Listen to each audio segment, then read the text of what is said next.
It's time to accelerate. Hi, I'm your host, Andy Paul.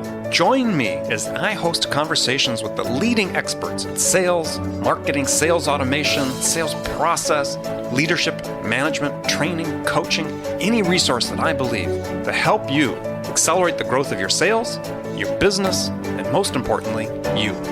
Hello and welcome to Accelerate. I'm excited to talk with my guest today. Joining me is Micheline Nijmeh, CMO of LiveHive, and LiveHive provides a sales automation and engagement platform to inside sales teams. And, there are a lot of tools that promise an increase in sales productivity. And to me, a lot of that boils down to what you mean by sales productivity in terms of, a lot of different dimensions and definitions of what it means. And so that's one issue we're going to talk about today with Micheline. Micheline, welcome to the show. Thanks so much. I'm excited to be here. Well, good. So take a minute, introduce yourself. Sir, how did you end up where you are? Sure. Well, I'm the CMO of LiveHive. I've been with LiveHive for about a year and a half. My background started off in sales, actually, many, many years ago, and I made the leap into sales enablement. What did you sell? I used to be fulfillment house for selling memory boards. So we used to sell memory. That's how old I'm getting, right? You've got nothing on me, believe me. And so that's where I started, and I jumped into sales enablement, and from sales enablement at Sun Microsystems. So it was a big sales, obviously, company with sales organization, which was really big. So at that time, what was sales enablement? I mean, not to date yourself, but I think a different definition then than perhaps now because of the availability of the tools and the technology. Well, yeah. Well, it's obviously much more comprehensive now, but before it was truly helping them sell from the market. We lived in marketing, actually. We didn't even live in the sales organization. So that's how I made my leap into marketing. Mm-hmm. So we would sit and help them with messaging, PowerPoints, building them, helping them do account mapping. Actually, we'd look into the account and see how we would help them penetrate that account, what message, how do we sell into the different organizations. So at the time I did CIOs. So what would it take to connect with a CIO? So it was all these, best practices on how to sell top down as well versus bottoms up, because Sun was such a big developer community around Java and so forth. So it was really helping them enable and understand the audience first and foremost. So some of that's a little bit of top of funnel pre-work that you're talking about. Absolutely. It definitely is and continues to be. And so how at that time, because we're going to do a compare and contrast. So at that time, your sales reps going in, trying to contact and CIOs of, enterprises of various sizes, including quite large ones. What was their penetration strategy? How did they approach the account? How did they make that first contact? Was it just, hey, phone calls? What were they doing? It was definitely your traditional phone call, email, relationship building, referrals. That was kind of the initial foremost, and it could be any account, any contact within the account, just to kind of get their information. And obviously, we did LinkedIn wasn't as hot then, so we didn't have LinkedIn to do all of that. But it was really relationship building. It's building. You and I spoke about this before. Building the credibility, building that approach that you're an expert in what you're doing. Mm-hmm. And it was training them to be that expert, to really be knowledgeable about their space, be knowledgeable about the contact that we're making with, so they can build that relationship, so they can get a referral if they're not the right contact. So that was really important. So what were you doing to train those reps then? Because again, I'm going to bring it to the present here in terms of compare and contrast, because we have this statistic. I'm sure you've seen it. We probably have talked about it in past conversations, is that 80% of C-level executives find no value at all in interactions with sales reps. So, what were we doing better then that we're not doing now? I don't know if we were doing anything better then, but we did spend a lot of time on knowing your business, knowing your market. So we really helped them and focused and gave them data and support around the industry. So we were very industry focused at Sun. We were very segment focused. So really knowing your business, knowing who your competitors were. It was a lot more focus on relationship building. There were a lot more field reps, not very many inside sales reps as they are today. So that was different. And it was really making sure your demos were superb. We put a lot of emphasis, and I moved from Sun to Salesforce. And at salesforce.com, we spent hours and hours building the killer demo. And I'm not talking about hours, it's actually days and weeks building that killer demo. And that was so important. And we bring that here into LiveHive, the same idea. It's really ensuring that you have the right story.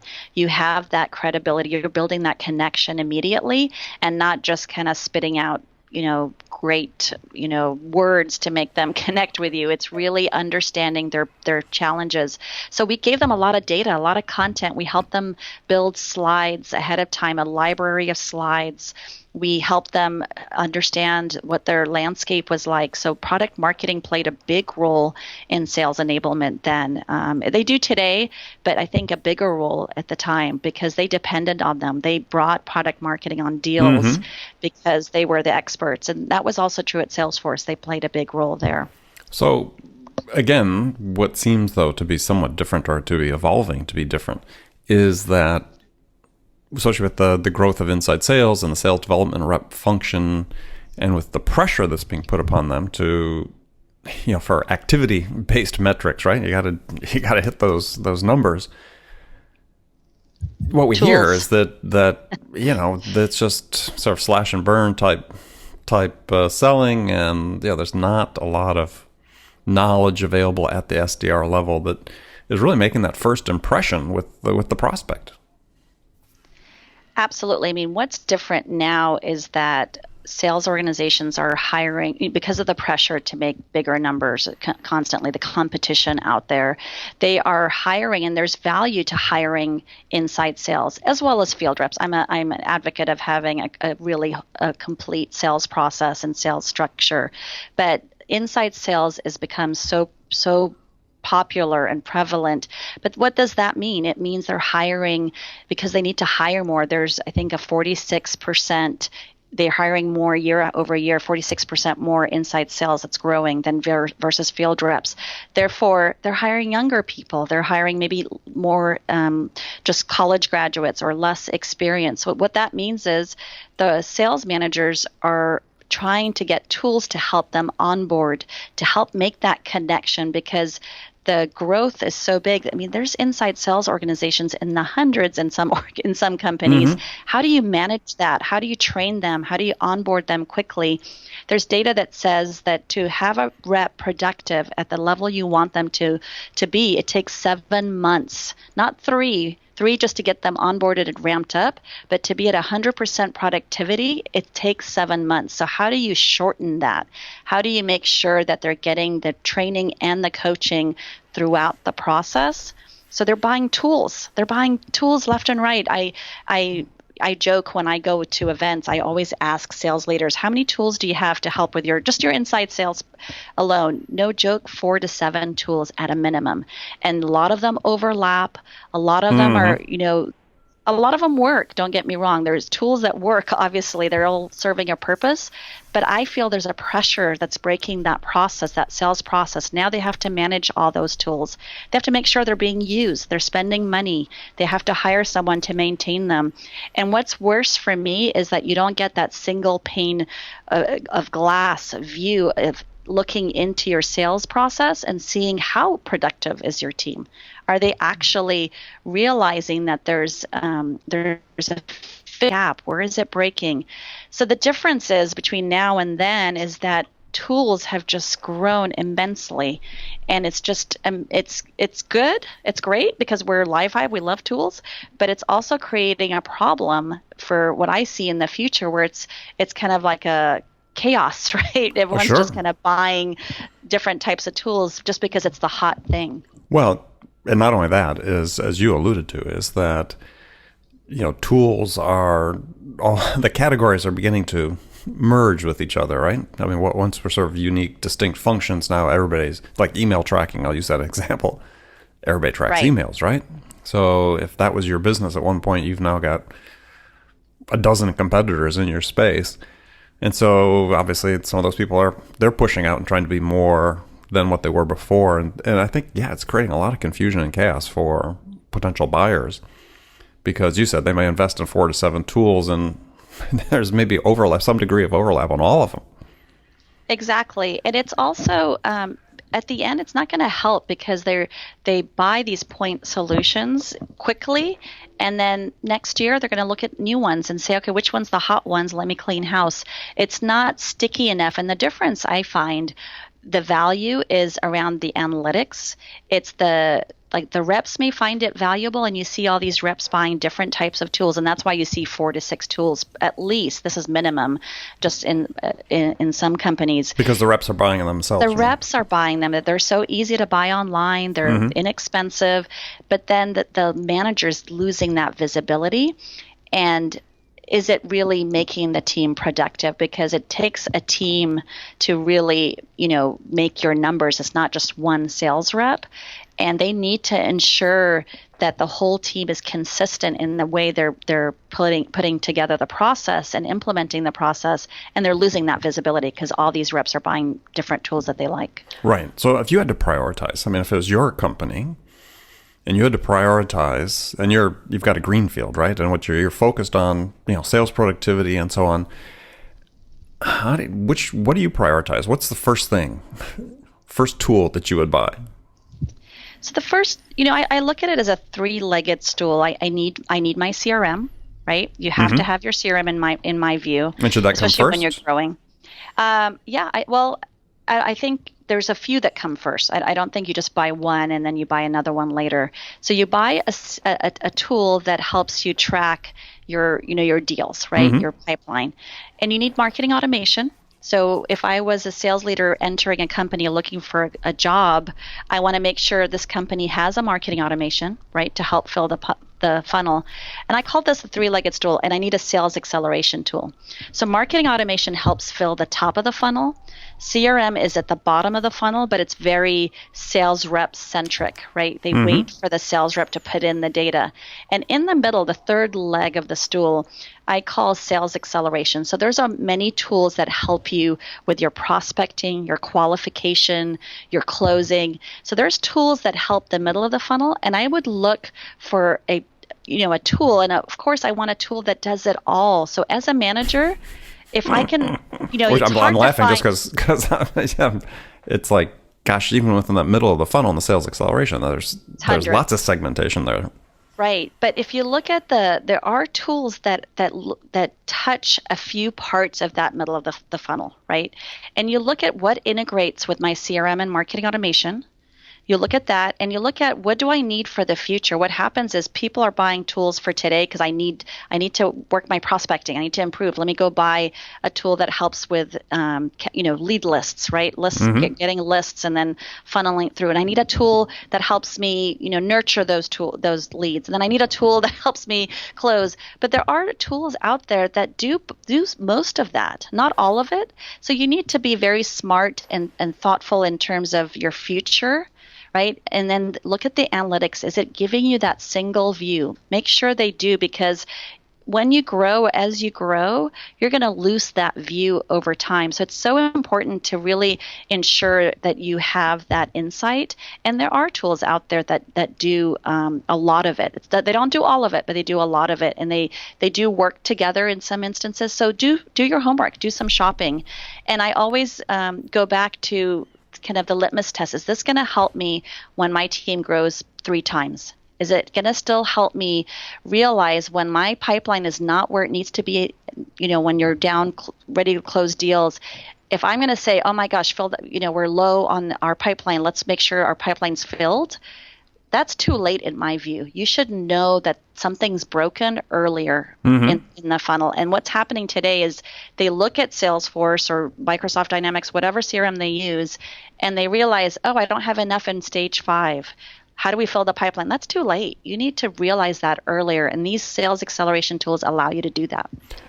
But is it really the sales acceleration tools, or is it, you said analytics, is it really the analytics that sit on top of those tools that really look at the CRM, marketing automation, and all that, they have a view to all of it?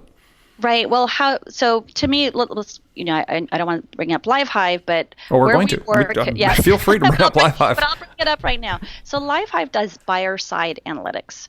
So the automation component, by automating some of the capabilities of the sales reps, like email, calling, any of that, it's creating a baseline. So therefore, the analytics can come in and say, okay, well, if everyone does it a certain way, now I'm going to know where it's broken. So it's both.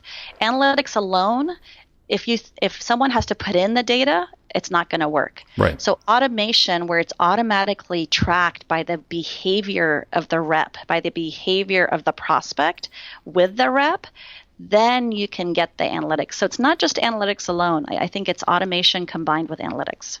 Okay. So let's dive into what LiveHive does in that space. Great. So LiveHive helps deliver buyer side analytics, not seller side, but buyer side, to help sales teams with prospecting and outreaching to prospects more intelligently. So the difference between sell side and buyer side is what? Give an example. So the CRM is more, it gives you analytics from the seller side for the most part. The sales rep has to input the data, their pipeline, their deals, all their numbers is more on the seller side. It's really understanding what the sales rep is doing. Buyer side analytics is understanding the effectiveness of your sales rep, but by how the buyer is engaging with your seller, right? Are they, how when you're prospecting, are they sending the right emails? Well, how do I know they're sending the right emails? It's how the buyer's engaging with those emails. How do I know my content that I'm sending them, the collateral that I'm sending them, is valuable? It's not because the sales rep is sending it. It's how is the buyer engaging with that content? So by tracking lots of time that goes by, engagement of the buyer with the rep, it gives your team the insights on, well, how should I follow up with this prospect? When should I follow up with this prospect, based on the behavior of that buyer? If they click on a certain link, they go to your website, marketing tracks that. But once they go beyond your website, we don't track it. So salespeople, for the first time, have this capability to really understand the buyer. Did they download my content? Did they forward my content? Did they reshare my content to another colleague? Or did they even print my content? That's how much analytics you can track based on the buyer. But what's more important, it does two things, LiveHive. It gives them buyer side analytics for the rep, but it also gives you analytics and visibility for the manager. Again, as I mentioned before, by understanding how the buyer is behaving and reacting to the sales rep's content and the way they're sharing the information, getting that visibility will help you understand if your sales rep is doing the right thing that is needed. If you put in a sales process, you can get understanding of how the rep is following that sales process through the buyer analytics. So that's what we do. We do buyer side analytics, and the way we do that is through engagement. So really understanding the buyer, giving you top prospect ranking. Who's your most engaged prospect? Who should you follow up first? And most engaged you measure not just by quantity of downloads or whatever, but you're saying, look, and I presume this is a rule you can set company by company or customer by customer can set their own rules for this, so that maybe if somebody shares internally, that has more value than if they're just opening it 3 times or whatever. Exactly. So if I, as a marketer, if I said, hey, I sent 5,000 emails and I got a 80% open rate, I'd be fired. Open rate means nothing. Doesn't mean they're interested. It means I have a good subject line. But imagine if they responded, or imagine if they clicked on a link. Those are more valuable, so they're scored higher. And it's taking best practices from marketing automation and putting it and kind of molding it for the sales rep. So the sales rep wants the power and the control of sending their content. They don't want someone to send it on their behalf, because you engage with your buyer differently. You do one-on-one engagement. So what LiveHive does is take that engagement, that one-on-one engagement, and actually track the analytics around it, but help you automate it so you can you can communicate to hundreds of prospects at one time, but still keep that one-on-one engagement. They don't know that you're doing this, across many different accounts. That account thinks it's just doing a one-on-one communication and then personalization between the two. It does raise an interesting issue, which is the issue that comes up oftentimes with the sales automation is personalization. So yeah, you could send 100, but how do you engage at that real sort of person to person level that really is personalized? Agree. Personalization is huge. Aberdeen Research did a study back in April, and they said when you personalize your content, you're going to get, I think it was a 36% increase in higher close rates. So shorten your sales cycle by 36%. So that's a big number when you're talking about, long sales cycles. But when you personalize your content, it really, again, it goes back to the old school type of selling, right? It's building that relationship. It's connecting with that client. In LiveHive, for example, you're able, through our scheduled emails and call tasks, you're able to create response rules. So, for example, if your email had an attachment and they opened your attachment, you don't want to send them another generic email saying, hey, I'm following up on my last email. You want to send them an email that says, oh, you know what? They've opened my attachment and they've looked at page 5. Let me send them a different type of follow-up. I may want to send them a case study, or I may want to send them a brochure that talks about that specific feature that they were looking at on page 5. So it's really personalizing it, but you know what? It's automated. You don't actually have to think through it during the process. Once you build that sequence, that smart path we call it, you're able to quickly automate that based on their behavior. Again, it's all buyer side behavior that we're really focused on, and how your prospect is engaging with you. You want to personalize that engagement. It's still, as you said, it's still automated though. So, I mean, there's a certain degree that, and I was really talking about even personalization to a greater degree. I mean, it's you and I were, or I guess, I don't know if I was at a conference a couple weeks ago in San Francisco at the SaaStr conference, and a lot of talk about sort of what I call mass personalization, which really was no personalization at all, at least to my mind, right? And so you're saying the sales rep can set up rules, and those rules for automation would they be specific account based, or would they be? Yes. Okay. All right. You can make them account based. You can make them, industry based, segment based, and that's the value. But let's not overreact that automation will personalize everything, right? The point of personalizing your content is enabling the sales rep to reach out to the many accounts at one time. But what LiveHive does is helps you focus on the most engaged. And the power of, you need a sales rep, right? Sales rep's never going to go away. You need that smart powerhouse, right? Who's really going to sell into that account. What we're doing is helping the sales rep understand who's my most engaged, and let me focus on that a little bit more. Let me do more research. Let me do account mapping. Let me understand that account much better. Let me do some referrals based into that account. Let me do some strategy planning with my team. That's what LiveHive does. We want the sales rep to be empowered, but we want them to do what they do best, which is sell. So LiveHive enables them to take 5,000 names that they may have got some warming up by marketing, and continue that nurturing, that email communication, but help them focus on the most engaged. Because at the end of the day, you and I agree on this: personalization and that relationship building, that credibility, where you come in and sell as a consultant, as an expert, that's never going to go away. That's so needed.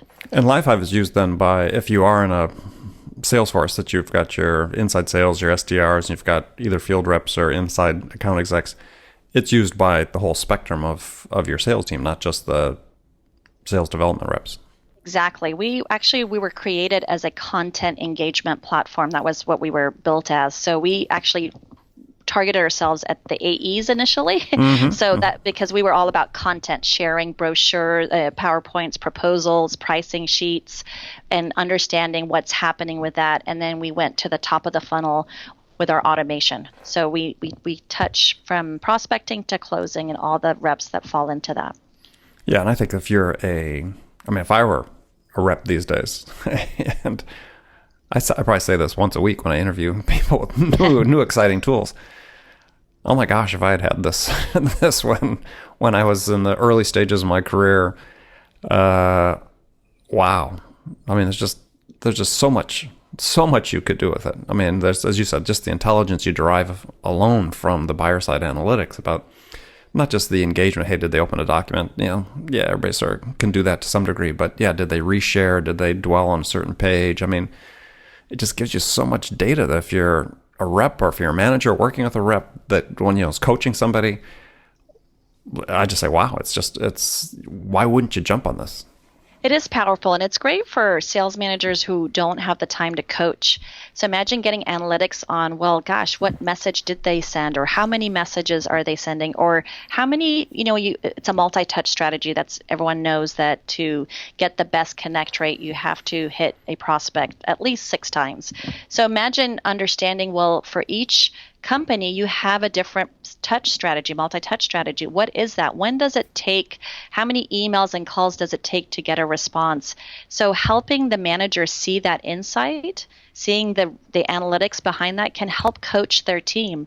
You know what, Bill, your response rate hasn't been great, but Jack over here has done an incredible job. Let's help you. Let's help them. Let's have you shadow them, or let me see what emails you're sending. What call scripts do you have that you're following, or are you even following my sales process? It's a great coaching tool. We had a session last week at AISP, and training is important, but coaching plus training. Actually, I think CSO Insights did this study. Training plus coaching combined increases rep productivity by 88%. And versus training alone by 23%. Right. I mean, I was going to react to your statement, which is, and I know you you just brought it up, but if you're a manager that doesn't have time to coach, and that drives me. Yeah, I start seeing red when I hear that, because they all have time to coach. Right. I agree. And they have to prioritize coaching. Yeah, it doesn't surprise me that CSO Insights found that the combination of coaching and training, is going to be more productive. I mean, it's like, I don't know, psychotherapy. They found out the combination of talk therapy and meds works better than either one by themselves, right? So exactly, and reps want it. There's data that says reps want coaching. They want constant coaching. Of course they do. They want to get better. And managers, I agree with you. They should always make it a priority. But also, if it's not in their face, it's not easy to pull. There's data that's not there to support it.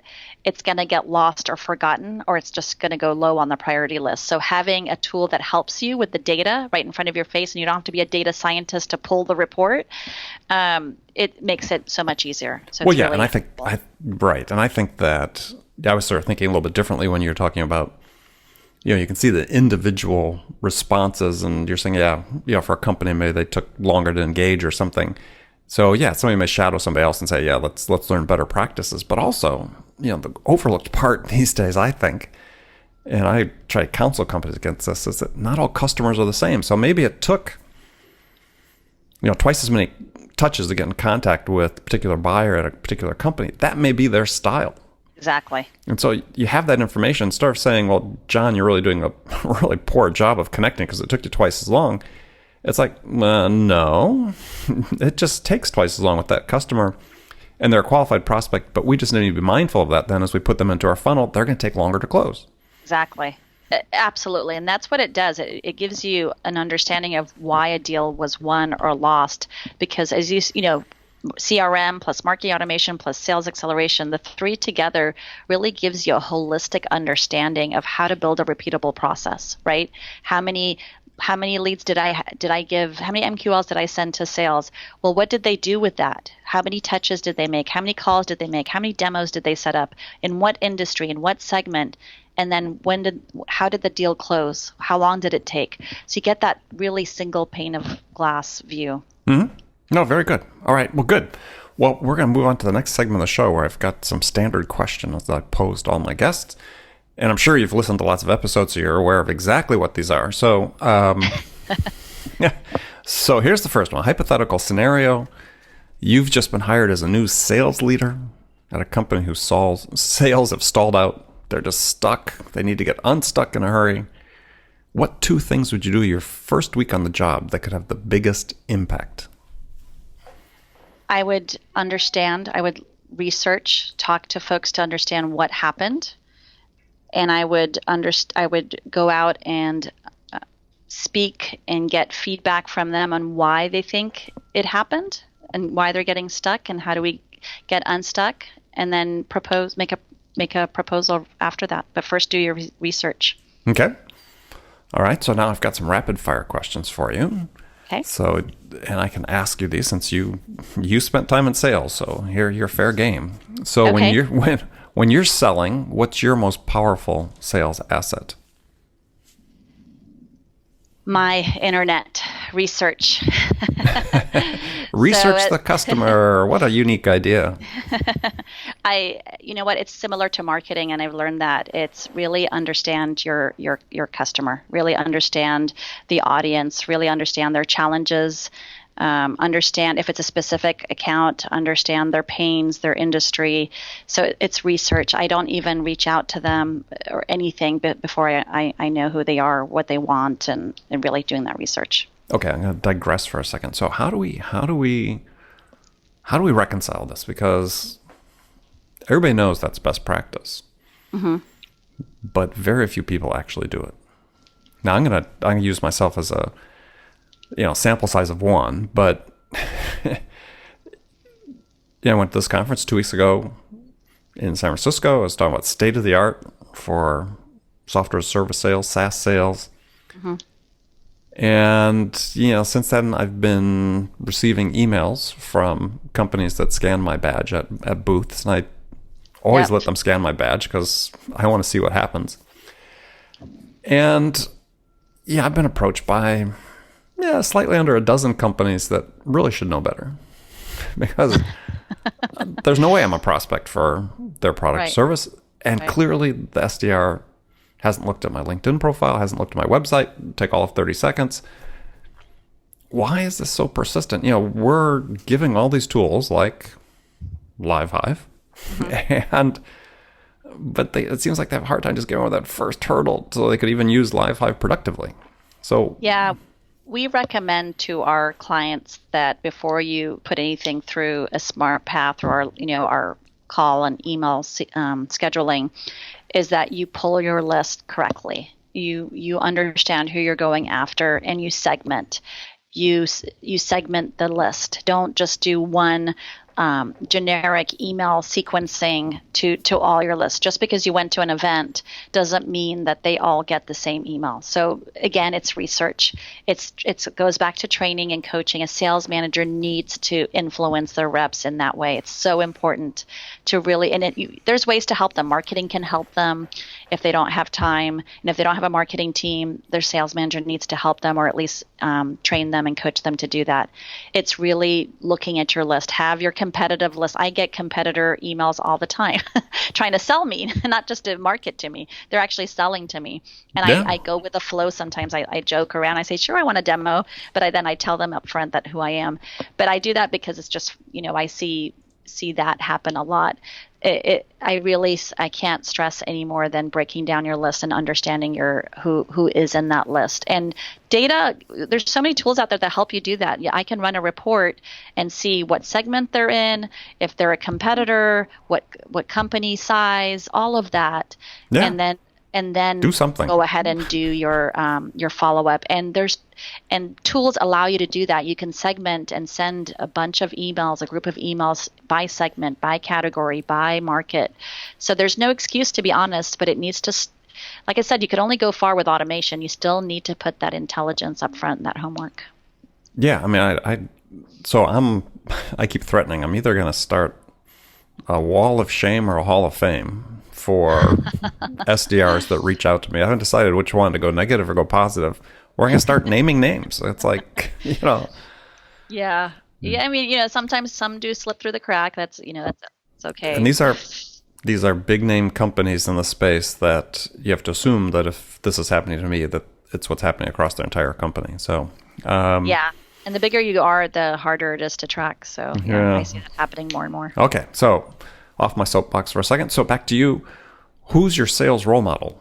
Oh, wow. Who's my sales role model. I have a few. I had the privilege of working with some amazing salespeople at Salesforce. Linda Crawford was really great. We had so many gosh, I have so many, but Linda was probably really great. She was such a pioneer in the way her methodology was, the way she engaged with not just customers, but with reps. She was strong. She was very vocal, but she was also very, very nurturing and definitely focused on her team. Okay. So that's one. That's good. So what's one book every salesperson should read? Oh, that's hard. We have, I'm not going to name one book because I'm going to go on my soapbox. So LiveHive does this sales leadership book club. And I encourage everyone to sign up, or not sign up, just go on livehive.com and look for the Scribe, or look online for the club called The Scribe. And we feature, and Andy, we want to feature yours next too.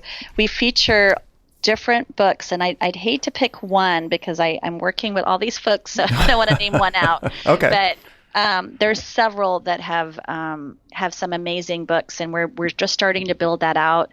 And we think it's so important to, every month we're going to feature a new book. So I urge everyone to check it out. But there's so many out there. There really are. And for me, I look for ones that are easy to read because you can just, do it on a plane ride or in an evening, but also audiobooks. There's a lot of good audiobooks out there too. Okay. Go to the Scribe. Last question then is, and this is maybe the toughest question of the day, is what music's on your playlist right now? What music? You're going to make fun of me. I just, I'm a fan of all music, but I love Pitbull.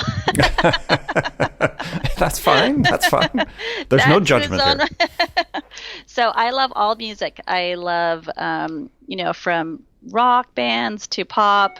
I have 3 kids, and I have a teenage daughter, so I listen to a lot of her music. I love Taylor Swift. You have to be if you're a mom of a teenage girl, yeah. I love all music, and I just recently started listening to an 80s station, which brought back all the memories. So I love all music, so I don't have one. All right. Except for Pitbull. We're putting you down for Pitbull. All right. Well, I want to thank you for joining me, my guest today, Micheline Nijmeh. Micheline, tell people how they can find out more about LiveHive. Yes, go to livehive.com. There's a website there if you need to follow us at LiveHive on Twitter. Please do. And we have lots and lots of information. And check out our blog. Our blog has lots of resources around sales and marketing alignment, lots of educational content. So I think you'd find that valuable. And Andy, thank you so much for having me. This was a really fun time. It was fun. Yeah, my pleasure. So to everyone out there, remember, make it a part of your day every day to deliberately learn something new to help you accelerate your success. And one easy way to do that is to make Accelerate a part of your daily routine. So listen first thing in the morning, or on your commute, in the gym, or on your morning sales, during your morning sales huddle. That's actually a great way to listen to it. Then you'll make sure you don't miss any of my conversations with top business experts like my guest today, Micheline Nijmeh. I don't know why I'm having such a hard time with that. It's a hard name. Oh, I know, but I've known you long enough. I should be able to get that right. Who share their expertise about how to accelerate the growth of your business. So thanks for joining us. Until next time, this is Andy Paul. Good selling, everyone. Thanks for listening to the show. If you like what you heard and want to make sure you don't miss any upcoming episodes, please subscribe to this podcast on iTunes or Stitcher.com. For more information about today's guest, visit my website at andypaul.com.